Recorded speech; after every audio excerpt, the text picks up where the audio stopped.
Severe Weather Team 2 is tracking what's left of the showers and storms as they move out. Plus, developing tonight, deputies are looking for a shooter on Lake Lanier. They were out driving the Cove and somebody shot their window out. Live, local, late breaking. This is the Channel 2 Action News Night Beat. Coverage you can count on. Good evening, I'm Justin Wilfon. I'm Lori Wilson. A busy night, starting with thousands of people who are without power after another round of severe weather moved through within the last few hours. Right now, 23,000 homes and businesses are in the dark statewide. In the metro area, the hardest hit is Clark County. Georgia Power reporting 8,700 outages there. Next is Fulton County with 7,500 outages. It's followed by DeKalb County with 1,300 outages. In Athens, emergency managers say several trees and power lines are down there. Now, within the last hour, we received pictures of trees down on UGA's campus. Several local neighborhoods also saw some hail tonight. Channel 2 viewers sent us this video from Lawrenceville. Severe Weather Team 2 says they got reports of golf ball-sized hail in that area. Meteorologist Katie Walls is live in Severe Weather Center 2. And Katie, those storms are now quieting down. Thankfully, and as expected, those showers and storms are winding down, really losing their intensity. And that's why in the last few minutes, the Storm Prediction Center and the National Weather Service have started to cancel out our northernmost communities. So as the threat subsides, you'll notice more counties canceled out of this severe thunderstorm watch. Right now, though, no warnings currently in effect. And notice over the course of the last hour, really seeing those showers and storms taper off in intensity. I am tracking, though, this little downpour as it makes its way toward Talmo into Jackson County, but winding down as it moves toward I-85. Also across Banks County from Homer, now pushing into 5 Points. Just some light to moderate downpours for us there. Again, thankfully, no longer seeing that intense lightning and definitely not seeing any severe storms. As for our friends, though, across Randolph County into Alabama, just to the south of Wedowee, heading toward the Roanoke area, some big downpours there. Also some frequent cloud to ground lightning.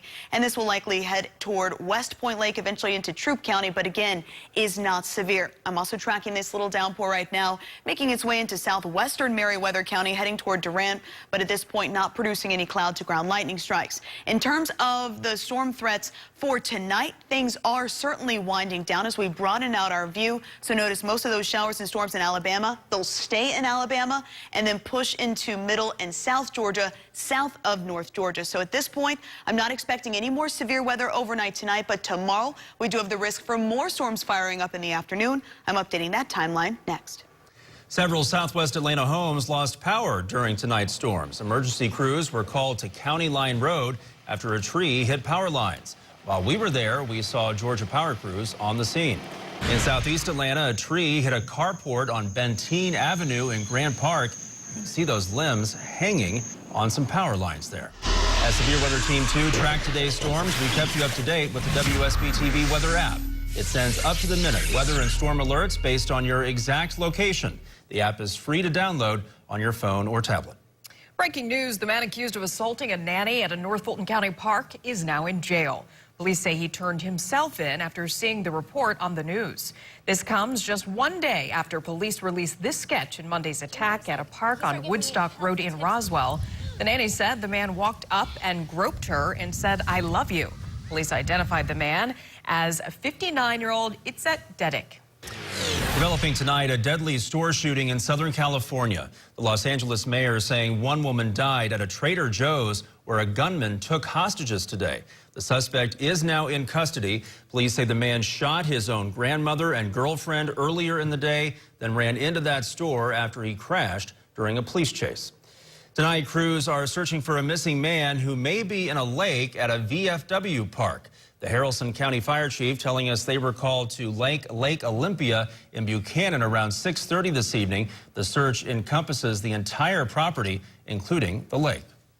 A man accused of killing his own aunt is in jail tonight. A judge denied bond for David Clark today. Police say he killed Dorothy Deanna last Friday in her basement apartment in Gwinnett County. They found her body Monday. Investigators say Clark confessed to her murder after they found him trying to kill himself on a Florida beach. The Republican runoff election is in 3 days, and Brian Kemp got a big endorsement today when Vice President Mike Pence flew to Georgia for his campaign rally. Himself says he can feel a momentum shift in the campaign. The endorsement by President Donald Trump surprised everyone, including the Kemp campaign itself. And that tweet led directly to this rally featuring the vice president and Brian Kemp. Vice President Mike Pence walked into the Macon Centerplex to thunderous applause as he arrived to campaign for Brian Kemp. Well, hello, Georgia! It's been a good week for Brian Kemp, getting the endorsements of his former rivals Hunter Hill and Clay Tippins, but the endorsement from Trump via tweet really rocked this election. Though the New York Times reports some Republican governors are dismayed, the president weighed into a runoff and didn't wait for the general election. A few days later, Pence announced he would come to Georgia to campaign. Brian Kemp will bring the kind of leadership to the State House that President Donald Trump has brought to the White House. About 400 people crowded into the Macon Auditorium to hear Pence talk about Kemp and the Trump administration. What he didn't mention was Kemp's rival, Lieutenant Governor Casey Cagle, by name. It was electric atmosphere, great, speech by the vice president. We caught up with Kemp after the rally was over. He says his campaign continues to work hard even after all the endorsements. But the real thing is the endorsement of the people, and they want a governor that's going to put them first, and I've been talking about that for 15 months, and I think that's resonating, and we just got to finish the drill. That runoff election is Tuesday. In Macon, I'm Richard Elliott, Channel 2 Action News Night Beat. Lieutenant Governor Casey Cagle paid a visit to a North Georgia restaurant this afternoon. Cagle posted this picture today on Twitter. He visited Glenda's restaurant in Cleveland. Cagle thanked his supporters, which he says include White County's sheriff and the local senator. The winner of the GOP runoff will face Democrat Stacey Abrams in the November general election. Be sure to stay with us for complete coverage of the runoff election. On Tuesday, we'll bring you results of the runoff races in more than 50 local counties on our news app and WSBTV.com. Then join us for the Channel 2 Action News Night Beat at 11. Dispatchers in Marietta say neighbors flooded the call center there with concerns about a black bear, and here it is. A homeowner captured this video of the bear sniffing around the car in this garage. New at 11, Channel 2's Michael Seiden is live at that house. And Michael, the bear is the talk of the town. No doubt, Justin. You walk anywhere near the Marietta Square, chances are you're going to bump into someone who saw that bear. In fact, many people taking to social media tonight, but really it's what this surveillance camera captured that's become the talk of the town. The police were telling us, be calm, do not approach the bear. Tonight, police say they notified the DNR about a bear roaming the streets of Marietta. And I looked over, and there was a bear down in the creek, and I could barely believe it. Brian Smith told us he spotted the animal on Saturday in a nearby creek. So I guess he was trying to cool off, and then after a few minutes, he just kind of walked away, and he walked up to the parking lot nearby. Later, the bear returned to their home along Whitlock Avenue. Smith and his wife gave us this Nest camera video that shows the bear visiting their garage. We got an alert on our phone from the Nest camera, and the bear was just walking around here by our cars. Other people say they spotted the bear just blocks from the popular Marietta Square. I'm a little shocked that it made it all the way down here. Tonight, the DNR is asking neighbors to stay aware. However, they do not believe anyone is in danger. Still, it makes some parents nervous. It seemed pretty big. I did not want to see it in real life, that's for sure. The kids are going to be inside with us, for sure. They're not going to be in the backyard playing. Yeah, scary stuff there. We were right in front of that creek. We got our flashlight out. We've been checking all night. No additional sightings. We've also checked with neighbors and, of course, authorities now. If you want a little bit of peace of mind, we reached out to the DNR. They tell us that there has never been a fatal attack in Georgia involving one of those black bears. But, of course, if you encounter one, they say the best thing to do, don't panic and call 911. Reporting live tonight in Cobb County, Marietta, Michael Seiden, Channel 2 Action News, Night Beat. Well, if he hasn't been seen in a while, hopefully he's gone back home tonight. Thank you, Michael.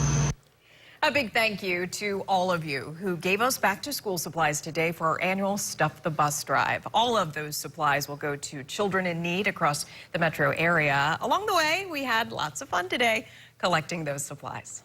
Today we're doing Stuff the Bus, and it's going to be so much fun. Stuff that bus! Stuff that bus! Stuff that bus! Thank you so much for helping us out today. How you doing? Good. I'm Craig Lucy. Just retired.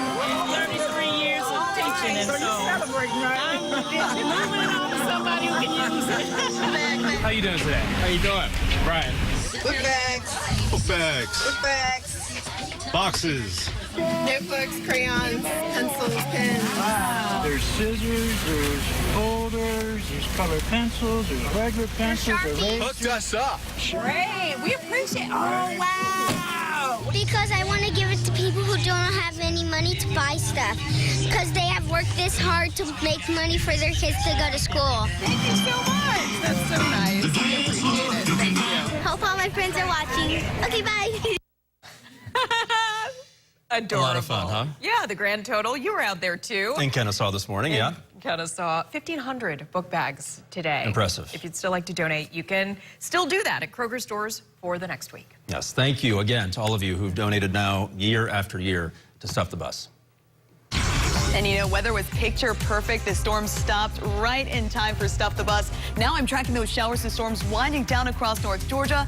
And as they do so, that severe thunderstorm watch now being canceled out of our northernmost communities. Coming up, I'm tracking when the threat completely moves out, plus timing on more storms developing tomorrow. Gunfire at Lake Lanier. Tonight, police are searching for a shooter who took aim at boaters. And we've now learned this duck boat was up against near hurricane-force winds when it sank during that tour. The comments one survivor says the captain made just before the tragedy.